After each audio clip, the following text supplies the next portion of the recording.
তো আজকে রান্না হয়েছে কী কী সেটা তোমাদের সঙ্গে একটু শেয়ার করলাম, তবে বেশি কিছু হয়নি, অতি সাধারণ আজকে রান্না হয়েছে। আজকের হচ্ছে শাক ভাজা, যেহেতু কলমি শাক, আর এর মধ্যে দেওয়া হয়েছে একটু বেশ করে রসুন, পেঁয়াজ কুচি আর শুকনো লঙ্কার ফোড়ন, ব্যাস। তো শাক ভাজা হচ্ছে, আর এদিকে দেখো কত ট্যাংরা নিয়ে এসছে। তো ট্যাংরা কবে নিয়ে এসছে সেটা তো আমি জানি না, আমি তো যেহেতু কালকে এসেছি, আজকে আবার বাড়ি চলে যাব বিকালে। তো এদিকে দেখো ট্যাংরার মাছটা বেশ পরিমাণ, আর এদিকে আলু রয়েছে, আলু আর বেগুন কাটা রয়েছে ট্যাংরা মাছ করার জন্য। এই তরকারিগুলো আগামীকাল। তো রয়েছে কাঁকড়া, তো এখানে রয়েছে কালকের এগার মাটন, কাঁকড়ার তরকারি আর স্যুপ। তো এগুলো আজকে গরম করে তুলে দিতে হবে, কারণ বেশি দিন থাকলে আবার ফ্রিজের জিনিস খাওয়া ভালো লাগে না আর টেস্ট লাগে না। তো বেগুনটা, ট্যাংরা মাছ পরে বেগুনটা একটু ভালো করে ভেজে নেব, হালকা করে নিয়ে তরকারিটা করবো। এদিকে মাছের নুন হলুদ মাখিয়ে নিচ্ছি, কারণ মাছগুলো ভাজবো, আর বেশ মাছগুলো অনেক রয়েছে, ভাজতে একটু টাইম লাগবে। আর দেখো এই ছোটো ছোটো ট্যাংরা মাছ আলু বেগুনটা করলে বেশ খেতে ভালো লাগে, যেহেতু একটু হালকা কষা কষা হয়, বেশি ঝোল করব না। তবে মাও একটু ঝোলই ভালোবাসে, কারণ পাতলা ঝোল করলে বেশ নাকি খেতে ভালো লাগে। তো যাই হোক, এই করব। তো চলো আস্তে আস্তে করি, অবশ্যই দেখতে থাকো। আর ভিডিওগুলো কেমন হচ্ছে বা কেমন হলো অবশ্যই জানিও বন্ধুরা কিন্তু। তো যাই হোক, কালকে এত কিছু রান্না হয়েছে না, যেগুলো রয়ে গেছে সেগুলো আজকে দুপুরবেলা হয়ে যাবে, তাই আজকে বেশি কিছু রান্না করছি না, শুধু ট্যাংরা মাছের ঝোল আর শাক ভাজা করলাম।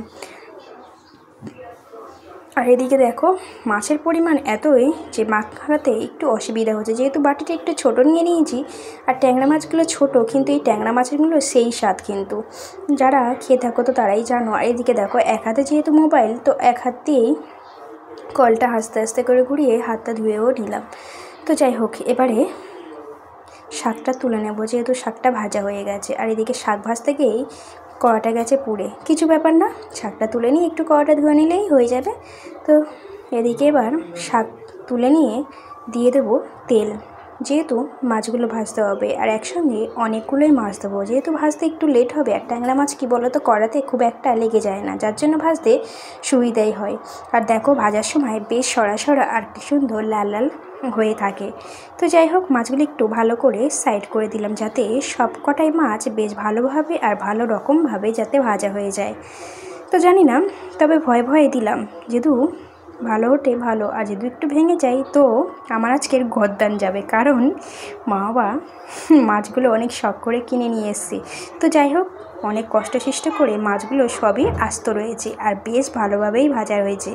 আমি তো খুবই খুশি, ভেবেছিলাম যে ভেঙে যেহেতু চাই তাহলে আজকের আমার হলো। তো যাই হোক, মাছগুলো তুলে নিলাম, আর আরও কিছুটা রয়েছে সেটাও ভেজে নেব। আর ভেজে নিয়ে নিলাম বেগুনগুলো হালকা হালকা করে ভেজে তুলে নিলাম, কারণ মাছ আর বেগুন তরকারিটা কষিয়ে জল দেওয়ার সময় দিয়ে দেবো, তাহলে বেগুনগুলো গোটা থাকবে আর মাছগুলোই টিকে থাকবে। তো বেগুনগুলো তুলে নিলাম, কড়ার মধ্যে দিয়ে দিলাম কালো জিরে, দিয়ে দেবো একটু হালকা করে পেঁয়াজ, যেহেতু কেটে ফেলেছি তো পেঁয়াজ দেবো, কাঁচা লঙ্কা, টমেটো দিয়ে আলুগুলো একসঙ্গে দিয়ে দেবো। দেখো পেঁয়াজের পরিমাণটা অত দিলাম না, একটুই, যেহেতু ভুল করে কেটে ফেলেছি তাই আর পেঁয়াজগুলো তো নষ্ট করা যায় না, তার জন্য একসঙ্গে দিয়ে দিলাম। দিয়ে এটাকে একটু ভেজে নিলাম, দিয়ে এবার যে কটা আলু কেটেছি সেই আলুগুলোও দিয়ে দিলাম।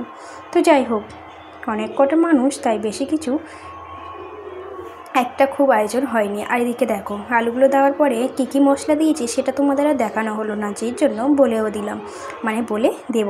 তো দিয়েছি একটু স্বাদ মতো নুন, হলুদ, জিরার গুঁড়ো, ধনিয়ার গুঁড়ো, ব্যাস।